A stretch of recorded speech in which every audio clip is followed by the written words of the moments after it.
지금부터 제27회분을 책의 저자가 직접 낭독해 드리겠습니다.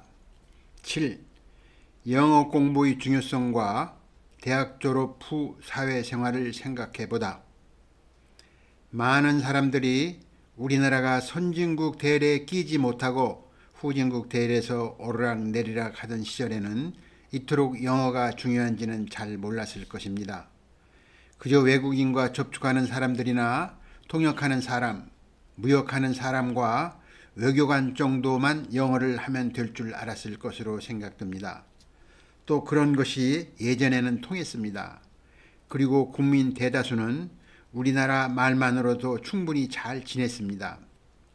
이런 상황은 아직도 후진국을 벗어나지 못하고 있는 나라를 보면 잘 알 수 있습니다. 그러나 지금 우리나라는 공업 선진국의 위치에 서 있습니다. 그래서 우리나라의 회사 직원들은 외국에 나가 우리나라의 상품을 팔거나 외국에서 싼 물건을 들여와 우리가 사용해야 할 일도 많아졌고, 외국 무대에 나가 우리나라가 유리하도록 행동해야 할 일도 많아졌습니다.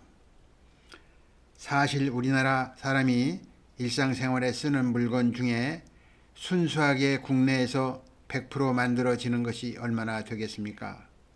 많은 부분이 외국에서 수입하여 쓰고 있는 실정이 아닙니까? 그러면 지금 이렇게 쓰고 있는 물건이 우리나라가 선진국이 되었으니 국내에서 100% 자급자족이 된다고 생각하십니까? 그렇지 않을 것입니다. 오히려 선진국이 될수록 국내에서 자급자족률은 더 떨어지고 외국에서 원재료 등을 의존하는 비율이 더 높아질 것입니다. 이런 현상은 우리나라뿐만 아니라 외국의 다른 선진국도 마찬가지입니다. 즉 나라끼리 서로 부족한 것과 남아도는 것을 교환하여 쓰기 때문입니다. 이와 같은 현상은 국민의 대부분이 먹고 살기에 급급한 후진국에는 거의 없습니다. 그러나 우리나라는 이제 이런 나라가 아니므로 외국과의 거래가 점점 더 많아지게 됩니다. 그런데 외국과 이런 거래를 하는 데는 모든 언어가 영어로 사용한다는 것입니다.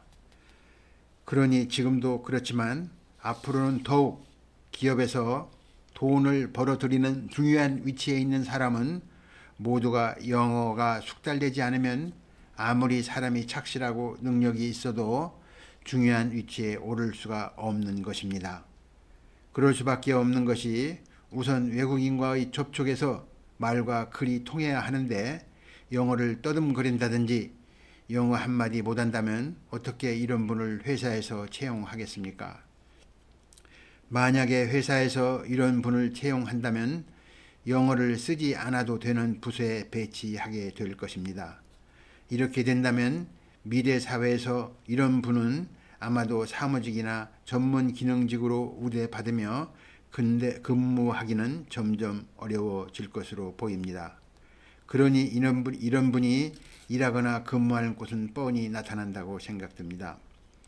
이러한 추세는 회사도 세계 속에서 회사가 살아남아야 하기 때문에 어쩔 수 없는 현상일 것으로 생각됩니다.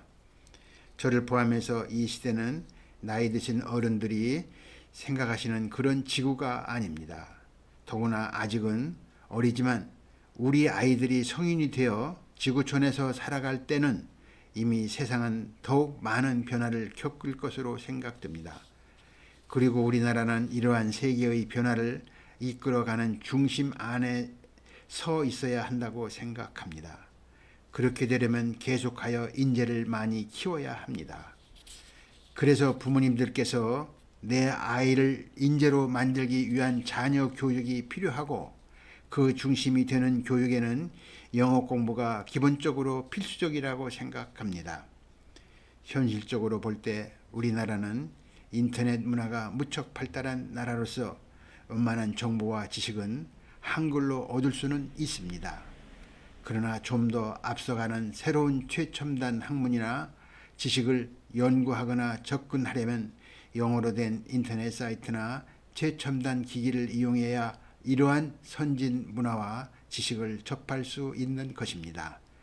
그러니 영어가 아직은 언어로서 중요한 구실을 하고 있다고 볼 수 있습니다. 이렇게 세계가 한 울타리 안에 들어와 굳이 서로가 국경을 오가지 않더라도 서로 대화가 통할 때 그 중심이 되는 언어가 영어가 된다면 부모님께서는 자녀들이 성장하여 어느 분야, 어느 직업에서 일하더라도 영어는 꼭 필요하다는 것을 이해하실 것입니다. 그러니 부모님께서 어릴 때부터 자녀들에게 영어 공부를 시키는 것은 자녀들이 장래 그들이 바라던 일을 할 수 있는 위치에 도달할 수 있도록 도와주는 일입니다. 다시 말씀드리면 영어 공부는 자녀들이 장래 희망에 대한 투자라고 생각하시면 틀림없을 것으로 생각됩니다. 저도 우리나라 한글이 있는데 영어를 중요하다고 자꾸만 강조하고 싶은 마음은 없습니다. 참으로 자존심이 상하는 일입니다. 그래서 영어 공부를 우리가 살아가는 생활이 한 가지 수단으로 생각해 버리면 차라리 마음이 편해집니다.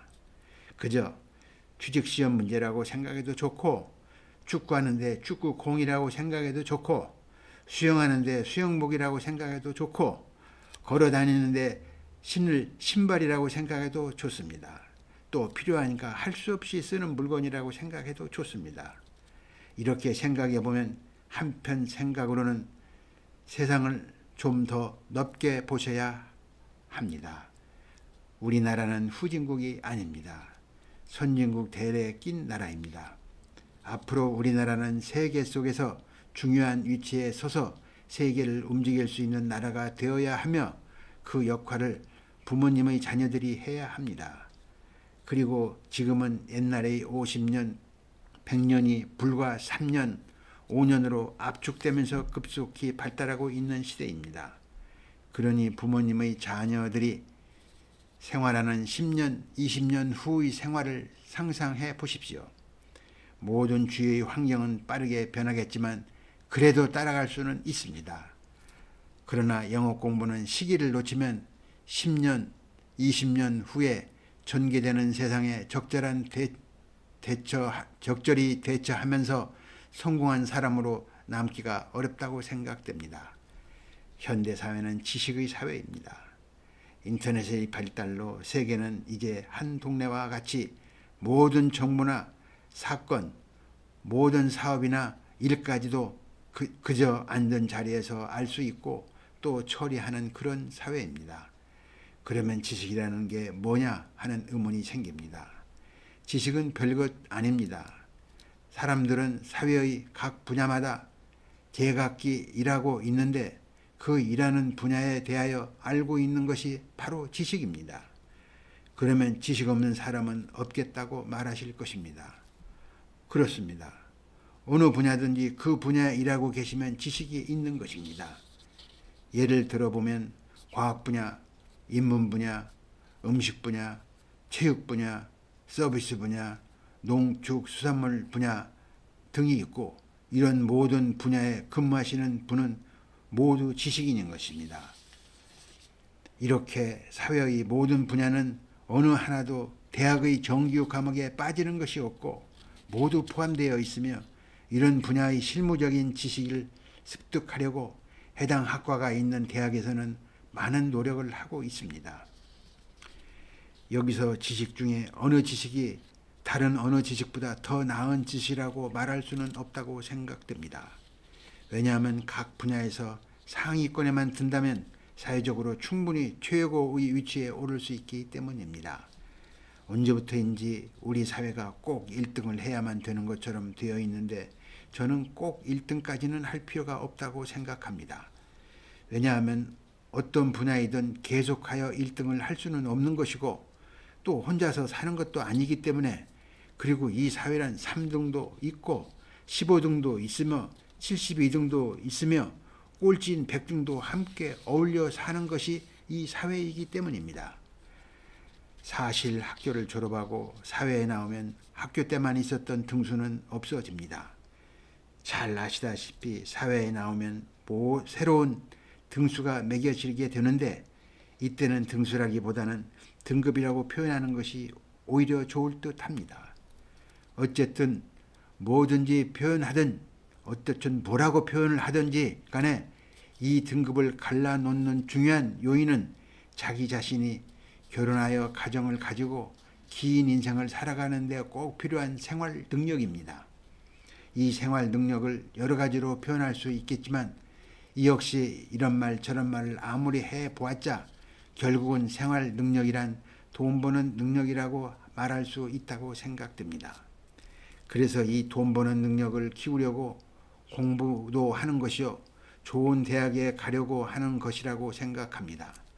그렇기 때문에 자신의 진로를 결정하는데 확률적으로 돈을 잘 버는 분야가 어느 분야인지 눈치를 살피면서 전공 선택이나 취직 시험에서 이리저리 망설이는 것입니다.